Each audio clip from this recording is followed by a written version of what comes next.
Welcome back to my channel Gnana Kirana. Friends, today we discuss about quarter deviation. Quarter deviation is nothing but one single product for quarters. Quarters is nothing but andre quarter antandre ಕಾಲು ಭಾಗ ಅಂತ. So ಆ ಕಾಲು ಭಾಗ quarter deviation. So ಇಲ್ಲಿ ಕೊಟ್ಟಿದ್ದಾರೆ interquartile range represent the difference between the third quartile and the first quartile. ಅಂದರೆ quarter deviation ಅಂತಂದ್ರೆ ಏನಿಲ್ಲ, the difference between first quarter and third quarter. ಅಂದರೆ ಮೊದಲನೇ ಕಾಲು ಭಾಗಕ್ಕೂ ಮತ್ತು ಮೂರನೇ ಕಾಲು ಭಾಗಕ್ಕೂ ಇರ್ತಕ್ಕಂಥ ವ್ಯತ್ಯಾಸನೇ ಎರಡನೇ ಕಾಲು ಭಾಗ ಅಂದರೆ second quartile. So we have to find out quartile ಡಿವಿಯೇಷನಲ್ಲಿ ನಾವು ಏನು ಫೈಂಡ್ ಔಟ್ ಮಾಡ್ತೀವಿ ಅಂತಂದರೆ the difference between the first and third quartile. So ಎರಡರ ನಡುವಿನ ವ್ಯತ್ಯಾಸವನ್ನು ಕಂಡುಹಿಡ್ತೀವಿ. ಸೊ ಒಂದು ಸಿಂಗಲ್ ಪ್ರಾಡಕ್ಟ್ ಅಂತಂದರೆ ಅದರಲ್ಲಿ 4 ಭಾಗ ಇರುತ್ತೆ. 1/4 ಹತ್ರ ಫಸ್ಟ್ ಕ್ವಾರ್ಟರ್ ಮೊದಲನೇ ಕಾಲು ಭಾಗ, second quarter, third quarter and fourth quarter. So ನಾವು ಇದನ್ನು ರೆಪ್ರೆಸೆಂಟ್ ಮಾಡ್ತೀವಿ Q1, Q2 and Q3, Q4. Q means quartile, QD quarter deviation. ಹಾಗಾದರೆ ಫಸ್ಟು ಫಾರ್ಮುಲಾ ನೋಡೋಣ. Formula for calculating quarter deviation Q3 minus Q1 divided by 2. ಹಾಗಾದರೆ Q3 ಅಂದರೆ third quarter minus first quarter divided by 2. And second formula ಈ quarter ಡಿವಿಯೇಷನಲ್ಲಿ ಬರ್ತಕ್ಕಂಥ ಕಾನ್ಸೆಪ್ಟಲ್ಲಿ inter quartile range is equal to Q3 minus Q1. Q3 minus Q1 ಅಂದರೆ Q3 third ಕ್ವಾರ್ಟರಲ್ಲಿ first ಕ್ವಾರ್ಟರ್ನ minus ಮಾಡಿದ್ರೆ ನಮಗೆ ಬರ್ತಕ್ಕಂಥದ್ದು inter quarter range. And third one coefficient of QD, nothing but coefficient of quarter deviation is equal to Q3 minus Q1 divided by Q3 plus Q1. So over view ಅಂದರೆ 3 formula ಇದೆ ನೋಡಿರಿ. Quarter deviation, inter quarter range, coefficient of QD. Let's ಅಂದರೆ ಇದರಲ್ಲಿ 3 ಥರದ calculations ಬರುತ್ತೆ ನಮಗೆ. Individual observation, discrete series and also continuous series. ಹಾಗಾದರೆ first Q3 ಮತ್ತು Q1 ಯಾವ ರೀತಿ ಕ್ಯಾಲ್ಕುಲೇಷನ್ ಮಾಡೋದು. Q3 ಫಾರ್ಮುಲಾ ಏನಿದೆ, Q1 ಫಾರ್ಮುಲಾ ಏನಿದೆ ನೋಡೋಣ. Individual and discrete series. Individual ಮತ್ತು ಡಿಸ್ಕ್ರೀಟ್ ಸಿರೀಸಲ್ಲಿ ನಾವು Q3ನ ಕ್ಯಾಲ್ಕುಲೇಷನ್ ಮಾಡಬೇಕಾದ್ರೆ 3 × n + 1 divided by 4th term. ಹಾಗಾದರೆ ಇಂಡಿವಿಜುವಲ್ ಇಂಡಿವಿಜುವಲ್ ಅಬ್ಸರ್ವೇಷನಲ್ಲಿ n ಅಂತಂದರೆ ನಂಬರ್ ಆಫ್ ಐಟಮ್ಸ್ ಆಗುತ್ತೆ. So number of items plus 1 divided by 4th term 4ನೇ ಪ್ಲೇಸಲ್ಲಿ ಇರ್ತಕ್ಕಂಥ ವ್ಯಾಲ್ಯೂ ಆಗುತ್ತೆ Q3. And Q1 in individual series n + 1 divided by 4th term. ಹಾಗಾದರೆ ಇಲ್ಲಿ Q3ಗೆ ನೋಡಿ, ಇಲ್ಲಿ 3 ಹಾಕಿದ್ದೀವಿ, ಇಲ್ಲಿ 1 ಹಾಕಿದ್ರು ನಮಗೆ ಸೇಮ್ ಆನ್ಸರ್ ಬರುತ್ತೆ, ಹಾಕಿಲ್ಲ ಅಂತಂದ್ರೂ ಸೇಮ್ ಆಗುತ್ತೆ. ಸೊ ಇಲ್ಲಿ 1 ಹಾಕಿದ್ರು ಒಂದೇ, ಇಲ್ಲಾಂದ್ರೆ ಒಂದೇ, n + 1 divided by 4th term. And also discrete ಸಿರೀಸಲ್ಲೂ ಅಷ್ಟೇ 3 × n + 1 divided by 4th term in Q3 calculation ಮಾಡೋದಕ್ಕೆ n + 1 ಅಂತ ಹಾಕ್ತೀವಿ. ಆದರೆ ಡಿಸ್ಕ್ರೀಟ್ ಸಿರೀಸಲ್ಲಿ ಏನಾಗುತ್ತೆ ಅಂದರೆ n means total frequency. Here also Q1 calculation ಮಾಡಬೇಕಾದ್ರೂ ಅಷ್ಟೇ n + 1 divided by 4th term. ಇಲ್ಲಿ ಡಿಸ್ಕ್ರೀಟ್ ಸಿರೀಸಲ್ಲಿ n ಅಂದರೆ ಟೋಟಲ್ ಫ್ರೀಕ್ವೆನ್ಸಿ. ಹಾಗಾದರೆ individual observation and discrete series ಆಯಿತು. ಹಾಗಾದರೆ ಕಂಟಿನ್ಯೂಯಸ್ ಸಿರೀಸಲ್ಲಿ ನೋಡೋಣ. ಕಂಟಿನ್ಯೂಯಸ್ ಸಿರೀಸಲ್ಲಿ ಕ್ಯಾಲ್ಕುಲೇಷನ್ ಮಾಡಬೇಕು ಅಂತಂದರೆ Q3 ಫಾರ್ಮುಲಾ ಇದೆ 3 × n divided by 4th term. And also 3 × n divided by 4th ಟರ್ಮ್ನ ಯಾರು ನೋಡಬೇಕು ಅಂದರೆ ಇನ್ CF ಅಲ್ಲಿ ನೋಡಬೇಕು, ಅಂದರೆ ಕ್ಯುಮ್ಯುಲೇಟಿವ್ ಫ್ರೀಕ್ವೆನ್ಸಿ ನೋಡಬೇಕು. ನೋಡಿದ ನಂತರ ಕಂಟಿನ್ಯೂಸ್ ಸಿರೀಸಲ್ಲಿ ಬರ್ತಕ್ಕಂಥ ಮಾಡೆಲ್ ಕ್ಲಾಸ್ ಅಥವಾ ಮಾಡೆಲ್ ವ್ಯಾಲ್ಯೂನ ತಗೊಂಡು L + 3 × n divided by 2 minus CF divided by F × I. ಅಂದರೆ 3 into n divided by 2 already n divided by 4 na already calculate ಮಾಡಿರ್ತೀವಿ. It's not 2, it's n divided by 4 and this is also 4. n divided by 4 ನ calculation ಮಾಡ್ತೀವಿ, ಆ ವ್ಯಾಲ್ಯೂನ ಹಾಕೋದು. L ಅಂತಂದರೆ lower value, minus C F ಅಂತಂದರೆ cumulative frequency of preceding of modal class. Modal class ನಮಗೆ ಏನು ಬರುತ್ತೆ ಅದರ ಸಿ ಎಫಿನ ಪ್ರೀವಿಯಸ್ ಸಿ ಎಫ್ ಅಂತ. And frequency is nothing but modal ಕ್ಲಾಸಿನ frequency into I means class interval of modal class. So and Q1 calculation ಮಾಡೋದಾದರೆ n divided by 4th term. n divided by 4th term ಅಂದರೆ ಇಲ್ಲಿ n ಅಂತಂದರೆ total frequency ಆಗುತ್ತೆ. Total frequency divided by 4 and also ಇದನ್ನು ಬಂದಿರೋ ವ್ಯಾಲ್ಯೂನ C F ಅಲ್ಲಿ ನೋಡಬೇಕು, ಅದು ಮುಂದೆ ಪ್ರಾಬ್ಲಮಲ್ಲಿ ತೋರಿಸ್ತೀನಿ. ಆ್ಯಂಡ್ ಆ ಬಂದಿರೋ ಸಿ ಎಫ್ ಮಾಡೆಲ್ ಕ್ಲಾಸ್ನ ಸೆಲೆಕ್ಟ್ ಮಾಡ್ಕೋಬೇಕು. ಮಾಡೆಲ್ ಕ್ಲಾಸ್ನ ಸೆಲೆಕ್ಟ್ ಮಾಡಿಕೊಂಡ ನಂತರ L plus N divided by 4 minus C F divided by frequency into I ಅಂದರೆ ಕ್ಲಾಸ್ ಇಂಟರ್ವೆಲ್. ಎಲ್ ಅಂದರೆ ನಿಮಗೆ ಗೊತ್ತಿದೆ lower value of modal class and N ಅಂದರೆ total frequency divided by 4 already ಇಲ್ಲಿ ಮಾಡಿರ್ತೀವಿ, ಆ ವ್ಯಾಲ್ಯೂಯನ್ನು ಪ್ರೆಸೆಂಟ್ ಮಾಡೋದು. Minus C F means preceding value of cumulative frequency. F means frequency into I, that means class interval of modal class. ಹಾಗಾದರೆ let's start with individual observation. Problem ಇದೆ. Individual ಅಬ್ಸರ್ವೇಷನಲ್ಲಿ runs scored by a batsman in a cricket match 20, 28, 40, 12, 30, 15, 50. ಅದರಲ್ಲಿ ನಾವು ಏನನ್ನು calculate ಮಾಡಬೇಕು ಅಂತ ಹೇಳಿದ್ರೆ, ಅಂದರೆ first one inter quartile range, B quarter deviation and C coefficient of Q D. So ಇಷ್ಟನ್ನು ಅಂದರೆ ಕ್ವಾರ್ಟರ್ ಡಿವಿಯೇಷನ್ನ ಕ್ಯಾಲ್ಕುಲೇಷನ್ ಮಾಡಬೇಕು. ಹಾಗಾದರೆ ಫಸ್ಟ್ ನೋಡೋಣ. ನಮಗೆ ಫಸ್ಟ್ ಏನಪ್ಪ ಅಂದರೆ ಕೊಟ್ಟಿರೋ ವ್ಯಾಲ್ಯೂವನ್ನು ಫಸ್ಟ್ ಸ್ಟೆಪ್ಪು ಅಸೆಂಡಿಂಗ್ ಆರ್ಡ್ರಲ್ಲಿ ಜೋಡಿಸ್ಕೋಬೇಕು, ಅಂದರೆ ಏರಿಕೆ ಕ್ರಮದಲ್ಲಿ ಜೋಡಿಸ್ಕೋಬೇಕು. Let's start with a solution. ಕೊಟ್ಟಿರೋ ವ್ಯಾಲ್ಯೂನ ಎಕ್ಸ್ ವ್ಯಾಲ್ಯೂ ಅಂತ ಕನ್ಸಿಡರ್ ಮಾಡಿ ಫಸ್ಟ್ ಕೊಟ್ಟಿರ್ತಕ್ಕಂಥ ವ್ಯಾಲ್ಯೂನ ಅಸೆಂಡಿಂಗ್ ಆರ್ಡ್ರಲ್ಲಿ ಅರೇಂಜ್ ಮಾಡ್ಕೋಬೇಕು. ಅಸೆಂಡಿಂಗ್ ಆರ್ಡ್ರಲ್ಲಿ ಅರೇಂಜ್ ಮಾಡ್ಕೋಬೇಕು ಅಂತಂದರೆ ಸೊ ಸೊಲ್ಯೂಷನ್ ಎಕ್ಸ್ ವ್ಯಾಲ್ಯೂನ ಆರ್ಡರಾಗಿ ಅರೇಂಜ್ ಮಾಡಿದ್ರೆ ನಮಗೆ ಬರ್ತಕ್ಕಂಥ ಎಕ್ಸ್ ವ್ಯಾಲ್ಯೂ ಎಷ್ಟಪ್ಪ ಅಂತಂದರೆ ಅರೇಂಜ್ ಮಾಡಿದರೆ 12, 15, 20, 28, 30, 40, 50. So first now we have to calculate Q1 and Q3. So Q1 calculation ಮಾಡಬೇಕು ಅಂದರೆ first now we have to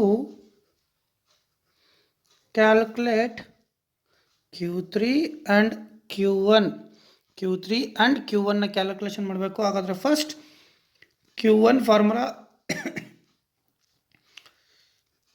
n plus 1 divided by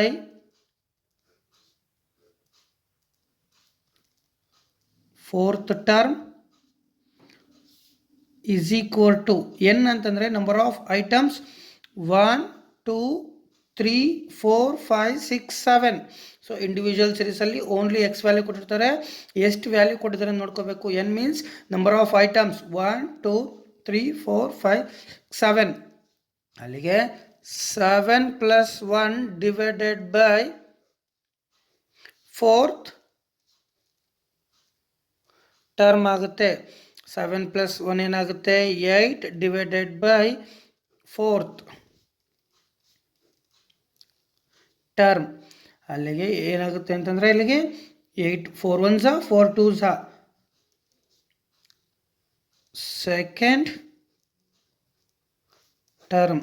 this is not Q1, this is second term. ಅಂದರೆ Q1 ಇಲ್ಲಿದೆ, second ಟರ್ಮಲ್ಲಿದೆ. First term second term. ಹಾಗಾದರೆ second term ಯಾವುದಾಗುತ್ತೆ 15. Second term ಆಗುತ್ತೆ 15. ಅಲ್ಲಿಗೆ Q1 is equal to 15. Let's start with Q3. Q3 calculation ಮಾಡೋಣ. Q3 formula ಇದೆ 3 into n plus 1 divided by 4th term. So is equal to 3ಗೆ 3 as it is ಇಟ್ಕೊಳ್ಳೋಣ. n is equal to 7. ಸೊ 7 plus 1 divided by 4th term. 3ಗೆ 3 ಆಗಿ ಇಟ್ಕೊಳ್ಳೋಣ. 8 divided by 4 ಅಂದರೆ 7 plus 1 8 divided by 4th term. 3 4 1s 4 2s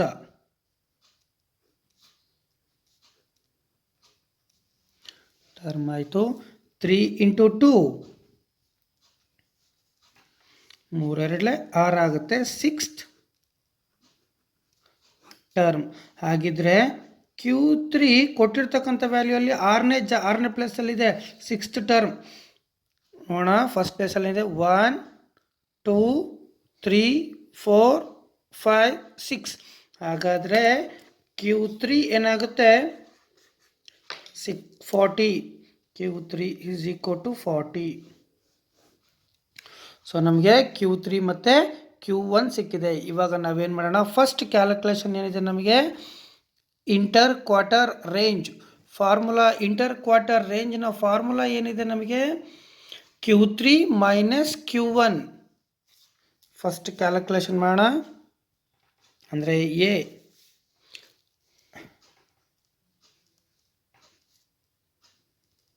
calculation of interquartile range is equal to Q3 minus Q1. Q3 value ಇದೆ 40 minus Q1 value 15 is equal to 40ಯಲ್ಲಿ 15 ಹೋದರೆ 40ರಲ್ಲಿ 15 ಹೋದರೆ ಇನ್ನು 25 ಬರುತ್ತೆ. ಅಲ್ಲಿಗೆ 25 ರನ್ಸ್. ನಮಗೆ ಎಕ್ಸ್ ವ್ಯಾಲ್ಯೂನ ಡಿನೋಟ್ ಮಾಡಿರೋದು ರನ್ಸಿಂದ. ಸೊ ಅದಕ್ಕೋಸ್ಕರನೇ 25 runs. It's an inter quartile range.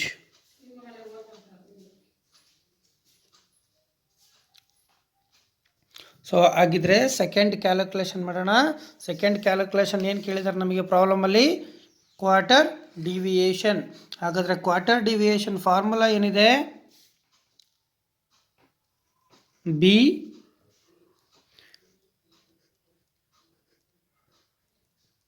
Calculation of quarter deviation. QD is equal to Q3 minus Q1 divided by 2 is equal to Q3 ನಮಗೆ ಎಷ್ಟಿದೆ ಅಂತ ಗೊತ್ತಿದ್ದು 40 minus 15 divided by 2. 40 ಇಲ್ಲಿ 15 ಹೋದರೆ ನಮಗೆ 25 ಬರುತ್ತೆ. 25 divided by 2 12.5. Quarter deviation is equal to 12.5 runs.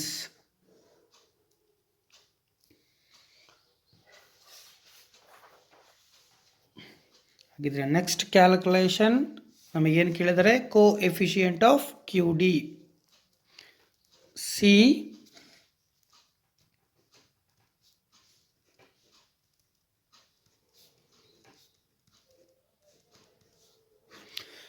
Coefficient of QD formula ಇದೆ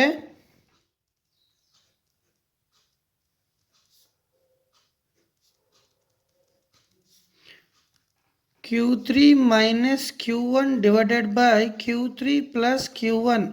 so substitute ಮಾಡೋಣ ಫಾರ್ಮುಲಾಗೆ. Q3 40 Q1 15 ಮೈನಸ್ ಇದೆ first second divided by Q3 means 40 ಪ್ಲಸ್ಗೆ plus Q1 is 15. So 14 minus 15 25 divided by 40 plus 15 55. So 25 divided by 45 ಮಾಡಿದ್ರೆ ನಮಗೆ ಬರ್ತಕ್ಕಂಥ answer 0.4545. It is an coefficient of QD. So ಪ್ರಾಬ್ಲಮಲ್ಲಿ ನೋಡೋಣ, ನಮಗೇನು ಕೇಳಿದ್ರು, runs scored by a batsman in a cricket match ಅಂತ ಕೇಳಿದ್ರು. ಅದರಲ್ಲಿ first calculation inter quarter range, quarter deviation, coefficient of Q D ಇದ್ರೆ ಫಸ್ಟ್ ಕ್ಯಾಲ್ಕುಲೇಷನ್ ಮಾಡ್ಕೋಬೇಕಾಗಿರೋದು Q1 Q3. Q1 ಕ್ಯಾಲ್ಕುಲೇಷನ್ ಮಾಡಿದ್ವಿ n+1 divided by 4th term. n ಅಂತಂದರೆ number of items, ಎಷ್ಟು items ಇದಾವೋ ಅಷ್ಟು. ಹಾಗಾದರೆ 7 ಐಟಮ್ಸ್ ಇದೆ. 7+1 ಡಿವೈಡೆಡ್ ಬೈ 4th ಟರ್ಮ್. 7+1 8 ಆಗುತ್ತೆ. 8 divided by 4 seconds 2 ಬರುತ್ತೆ. 2 ಅಂದರೆ ಸೆಕೆಂಡ್ ಟರ್ಮ್. ಹಾಗಾದರೆ Q1 ಎಷ್ಟರಲ್ಲಿದೆ? Second term. ಹಾಗಾದರೆ Q1 ಸೆಕೆಂಡ್ ಟರ್ಮಲ್ಲಿ ಏನಿದೆ? 15. ಆ್ಯಂಡ್ Q3 ಕ್ಯಾಲ್ಕುಲೇಷನ್ ಮಾಡೋದಾದರೆ 3 into n+1 divided by 4th item. 3ಗೆ 3, 7 7 ಪ್ಲಸ್ 1, 7+1 ಡಿವೈಡೆಡ್ ಬೈ 4, ಅಲ್ಲಿಗೆ 3 into 8 divided by 4th term. 8 divided by 4 ಮಾಡಿದ್ರೆ 2 ಬರುತ್ತೆ. 2 ಇಂಟು 3 6th ಟರ್ಮ್ ಆಗುತ್ತೆ. ಸೊ ಎಕ್ಸ್ ವ್ಯಾಲ್ಯೂಲಿ 6th ಟರ್ಮ್ Q3 ಆಗುತ್ತೆ. 6th ವ್ಯಾಲ್ಯೂ ಅಂದರೆ 1 2 3 4 5 6 ಆಗಿದ್ರೆ 40 is the Q3. Q3 is equal to 40. First calculation ಕೇಳಿದರೆ calculation of inter quarter range. Formula ಇದೆ Q3 minus Q1. Q3 40, Q1 15. 40 minus 15 25. X ವ್ಯಾಲ್ಯೂನ runs ಇಂದ ಕೊಟ್ಟಿರೋದ್ರಿಂದ inter quarter range is equal to 25 runs. And quarter deviation Q3 minus Q1 divided by 2. 40 minus 15 divided by 2. 25 divided by 2.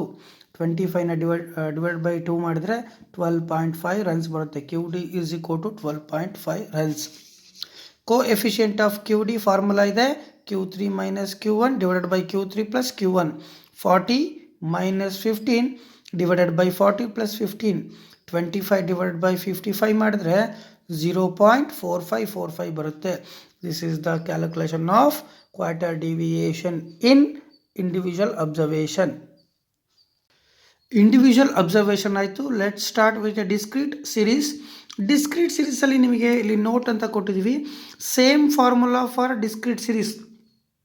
Quarter deviation ಆಗಿರ್ಬೋದು, inter quarter range ಆಗಿರ್ಬೋದು, ಅಥವಾ coefficient of quarter deviation ಆಗಿರ್ಬೋದು, and also Q3 ಮತ್ತು Q1 calculation ಆಗಿರ್ಬೋದು. Same formula for discrete series. Second problem ಅಂದರೆ second discrete ಸಿರೀಸಲ್ಲಿ compute quarter deviation and coefficient of QD. Quarter deviation using the following data.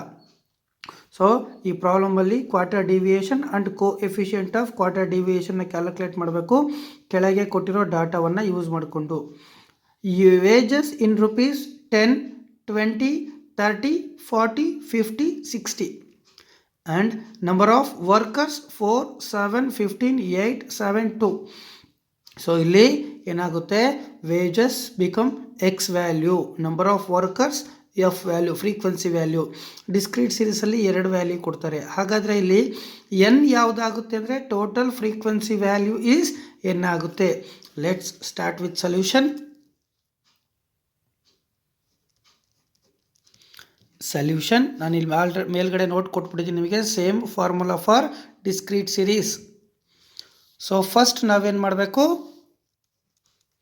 Q3 and Q1ನ calculate ಮಾಡಬೇಕು. So ಅದನ್ನು calculate ಮಾಡಬೇಕು ಅಂದರೆ Q3 and Q1 calculate for discrete series.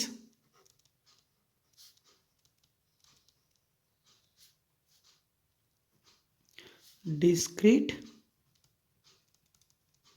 series is using the cumulative frequency.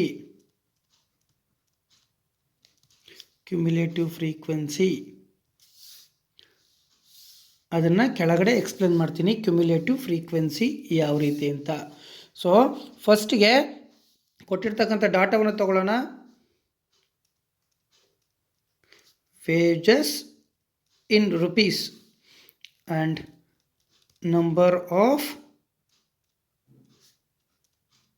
Workers.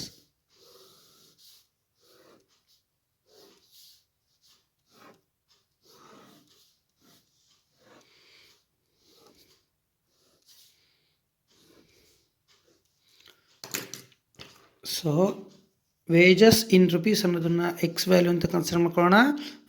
Number of ವರ್ಕರ್ಸ್ನ frequency and ಇದನ್ನೇ C F cumulative frequency. ಹಾಗಾದರೆ wages in rupees ಎಷ್ಟು ಕೊಟ್ಟಿದ್ದಾರೆ? 10, 20, 30, 40, 50, 60. So ನಾನು ನಿಮಗೆ ಅವಾಗಲೇ ಹೇಳಿದ್ದೆ ಕೊಟ್ಟಿರ್ತಕ್ಕಂಥ ಡಾಟಾವನ್ನು ಅಸೆಂಡಿಂಗ್ ಆರ್ಡ್ರಲ್ಲಿ ಅರೇಂಜ್ ಮಾಡ್ಕೋಬೇಕು ಅಂತ. ಸೊ ಈ ಪ್ರಾಬ್ಲಮಲ್ಲಿ ಆಲ್ರೆಡಿ ಅಸೆಂಡಿಂಗ್ ಆರ್ಡ್ರಲ್ಲಿ ಕೊಟ್ಟಿದ್ದಾರೆ. Need not necessary to calculate in or arrange the ascending order. Ascending ಆರ್ಡ್ರಲ್ಲಿ ಅರೇಂಜ್ ಮಾಡೋಂಥ ನೆಸೆಸಿಟಿ ಏನೂ ಇಲ್ಲ. So wages in rupees 10, 20, 30, 40, 50, 60. Number of workers 4, 7, 15, 8, 7, 2. ನಾನು ಆವಾಗಲೇ ಹೇಳಿದ್ದೆ ನಿಮಗೆ ಇಲ್ಲಿ ಡಿಸ್ಕ್ರೀಟ್ ಸೀರೀಸಲ್ಲಿ ಎನ್ ಏನಾಗುತ್ತೆ ಅಂದರೆ ಟೋಟಲ್ ಫ್ರೀಕ್ವೆನ್ಸಿ ವ್ಯಾಲ್ಯೂ ಆಗುತ್ತೆ. ಸೊ ಫಸ್ಟ್ ಕ್ಯುಮ್ಯುಲೇಟಿವ್ ಫ್ರೀಕ್ವೆನ್ಸಿ ಮಾಡ್ಕೊಳ್ಳೋಣ. ಕ್ಯುಮ್ಯುಲೇಟಿವ್ ಫ್ರೀಕ್ವೆನ್ಸಿ ಅಂದರೆ ಏನಿಲ್ಲ, ಫ್ರೀಕ್ವೆನ್ಸಿಯನ್ನು ಒಂದು ಫ್ರೀಕ್ವೆನ್ಸಿಗೆ ಇನ್ನೊಂದು ಫ್ರೀಕ್ವೆನ್ಸಿನ ಆ್ಯಡ್ ಮಾಡ್ತಾ ಹೋಗೋದು. ಫಸ್ಟ್ ಫ್ರೀಕ್ವೆನ್ಸಿ ಏನಿದೆ 4 ಇದೆ, ಇದ್ರ ಹಿಂದ್ಗಡೆ ಯಾವುದೇ ಫ್ರೀಕ್ವೆನ್ಸಿ ಇಲ್ಲ. ಸೊ 4ಗೆ 7 ಸೇರಿಸಿದ್ರೆ 11, 11ಗೆ 15 ಸೇರಿಸಿದ್ರೆ 26, 26ಗೆ 8 ಸೇರಿಸಿದ್ರೆ 34, 34ಗೆ 7ನ ಆ್ಯಡ್ ಮಾಡಿದ್ರೆ 41, 41ಗೆ 2 ಆ್ಯಡ್ ಮಾಡಿದ್ರೆ 43. ಸೊ ಇಲ್ಲಿ 43 ಟೋಟಲ್ ಲಾಸ್ಟ್ ವ್ಯಾಲ್ಯೂ ಫ್ರೀಕ್ವೆನ್ಸಿ 43 ಬಂತು ಅಂದರೆ ಈ ಫ್ರೀಕ್ವೆನ್ಸಿ ಎಫ್ನ ಟೋಟಲ್ 43ನೇ ಆಗಿರಬೇಕು. ಸೊ ಫ್ರೀಕ್ವೆನ್ಸಿ ವ್ಯಾಲ್ಯೂ ಅಂದರೆ ಎನ್ ಈಸ್ ಈಕ್ವಲ್ ಟು 43 ಆಯಿತು. ಸೊ ಇಷ್ಟೆಲ್ಲ ಆದಮೇಲೆ ನಾವೇನು ಮಾಡಬೇಕು? ಫಸ್ಟಿಗೆ Q1 ಕ್ಯಾಲ್ಕುಲೇಷನ್ ಮಾಡಬೇಕು. Q1 ಫಾರ್ಮುಲಾ ಇದೆ ನಮಗೆ. Q1 is equal to n plus 1 divided by 4 term is equal to n ಎಷ್ಟಿದೆ? 43 ಇದೆ. 43 plus 1 divided by 4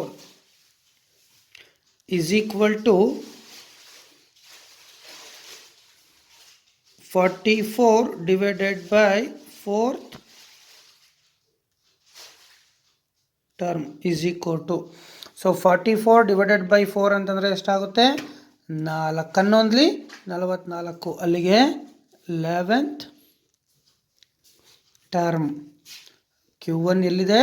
11th term. ಈ 11 ಅನ್ನೋದನ್ನು ಯಾವುದ್ರಲ್ಲಿ ನೋಡಬೇಕು ಅಂದರೆ ಸಿ ಎಫ್ ಅಲ್ಲಿ ನೋಡಬೇಕು. ಈ 11ಗೆ ಸಿ ಎಫ್ ಅಲ್ಲಿರೋ ವ್ಯಾಲ್ಯೂ ಈಕ್ವಲ್ ಆಗಬೇಕು ಅಥವಾ ಜಾಸ್ತಿ ಇರಬೇಕು. 0.5 ಕೂಡ ಕಡಿಮೆ ಆಗೋಗಿಲ್ಲ. ಸೊ ಫಸ್ಟ್ 4 ಇದೆ, ಅಷ್ಟಲ್ಲಿ ಫಾಲ್ ಡೌನ್ ಆಗುತ್ತಾ? ಫಾಲ್ ಆಗಲ್ಲ. 11. ಸೊ ಟರ್ಮ್ ಎಷ್ಟಿದೆ? 11 ಇದೆ, ಇಲ್ಲೂ 11 ಇದೆ. ಆಗಿದ್ರೆ ಇದನ್ನು ಅಂಡರ್ಲೈನ್ ಮಾಡ್ಕೊಳ್ರಿ. ಸೊ ಇದಕ್ಕೆ ಈಕ್ವಲೆಂಟ್ ಆಗಿರೋ ಎಕ್ಸ್ ವ್ಯಾಲ್ಯೂ ಯಾವುದು? 20. ಹಾಗಾದರೆ Q1 is equal to 20.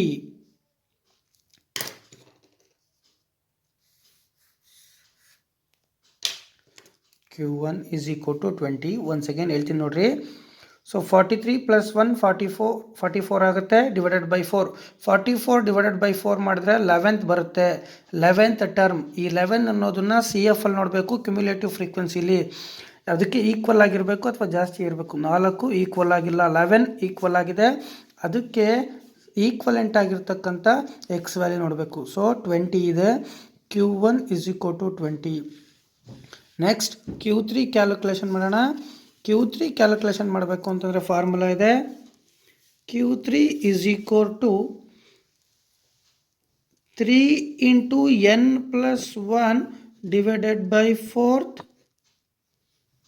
term is equal to n. 3 ಇದೆ, 3 into n is equal to 43 plus 1 divided by 4th is equal to 3 into 44 divided by 4th term. So 43 plus 1 44 ಆಗುತ್ತೆ. 44 ಏನಾಗುತ್ತೆ? 44 divided by 4 ಏನಾಗುತ್ತೆ? 11 ಆಗುತ್ತೆ. 3 into 11 3 into 11 44 divided by 4 ಮಾಡಿದ್ರೆ 11 ಆಗುತ್ತೆ. 3 into 11 33 33rd term 33rd term ಆಗುತ್ತೆ. So ಈ 33rd ಟರ್ಮ್ನ ಎಲ್ಲಿ ನೋಡಬೇಕು? ಸಿ ಎಫ್ ಅಲ್ಲಿ ನೋಡಬೇಕು, ಕ್ಯುಮ್ಯುಲೇಟಿವ್ ಫ್ರೀಕ್ವೆನ್ಸಿಲಿ. ಹಾಗಿದ್ರೆ ಕ್ಯುಮ್ಯುಲೇಟಿವ್ ಫ್ರೀಕ್ವೆನ್ಸಿ ನೋಡೋಣ. 33 4ಅಲ್ಲಿ ಇನ್ಕ್ಲೂಡ್ ಆಗುತ್ತಾ? ನೋ, ಕಡಿಮೆ ಇದೆ. 11ಅಲ್ಲಿ ಇನ್ಕ್ಲೂಡ್ ಆಗುತ್ತಾ? ಇಲ್ಲ, ಕಡಿಮೆ ಇದೆ. 26ಅಲ್ಲಿ ಇನ್ಕ್ಲೂಡ್ ಆಗುತ್ತಾ? ಇಲ್ಲ, ಕಡಿಮೆ ಇದೆ. ಹಾಗಾದರೆ 34ಅಲ್ಲಿ 33 ಬರುತ್ತಾ? ಎಸ್, 34ರಲ್ಲಿ 33 ಬರುತ್ತೆ. ಅದನ್ನು ಅಂಡರ್ಲೈನ್ ಮಾಡ್ಕೋಬೇಕು. 34 ಇದಕ್ಕೆ ಈಕ್ವಲೆಂಟ್ ಆಗಿರ್ತಕ್ಕಂಥ ಎಕ್ಸ್ ವ್ಯಾಲ್ಯೂ 40. ಸೊ ಅದನ್ನು ರೌಂಡ್ ಅಪ್ ಮಾಡ್ಕೊಳ್ರಿ. So 40 is the Q3. Q3 is equal to 40. So ನಮಗೆ Q3 ಮತ್ತು Q1 ಸಿಕ್ತು. ಇವಾಗ ನಾವೇನು ಕ್ಯಾಲ್ಕುಲೇಷನ್ ಮಾಡಬೇಕು? ನಮಗೇನು ಕೇಳಿದರೆ ಪ್ರಾಬ್ಲಮಲ್ಲಿ quarter deviation and coefficient of QD. Coefficient of QD ಕೇಳಿದ ಅಂದರೆ ಕ್ವಾರ್ಟರ್ ಡಿವಿಯೇಷನ್ ಕೇಳಿದ್ದಾರೆ ಅಂದರೆ ಫಾರ್ಮುಲಾ ಇದೆ.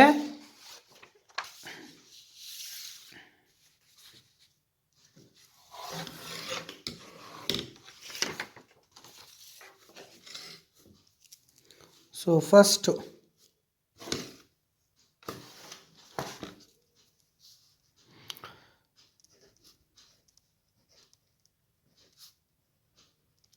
Calculation of quarter deviation.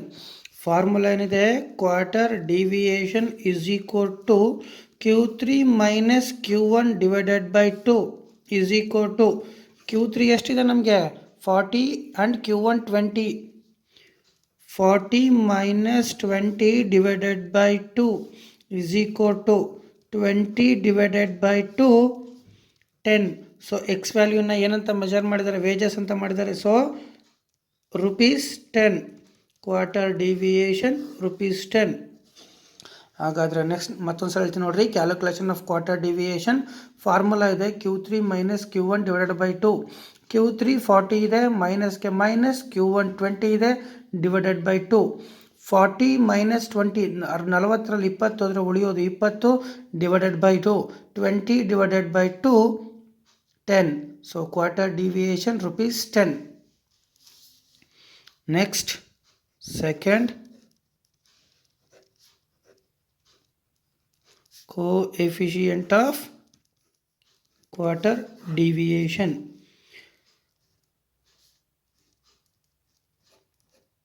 Coefficient of QD is equal to Q3 minus Q1 divided by Q3 plus Q1.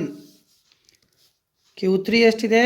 40 minus Q1 ಎಷ್ಟಿದೆ? 20 divided by 40 plus 20 is equal to 40 minus 20, 20 divided by 40 plus 20, 60. ಹಾಗಾದರೆ 20 divided by 60 ಮಾಡಿದ್ರೆ ನಮಗೆ ಬರ್ತಕ್ಕಂಥ value 0.33. coefficient of QD.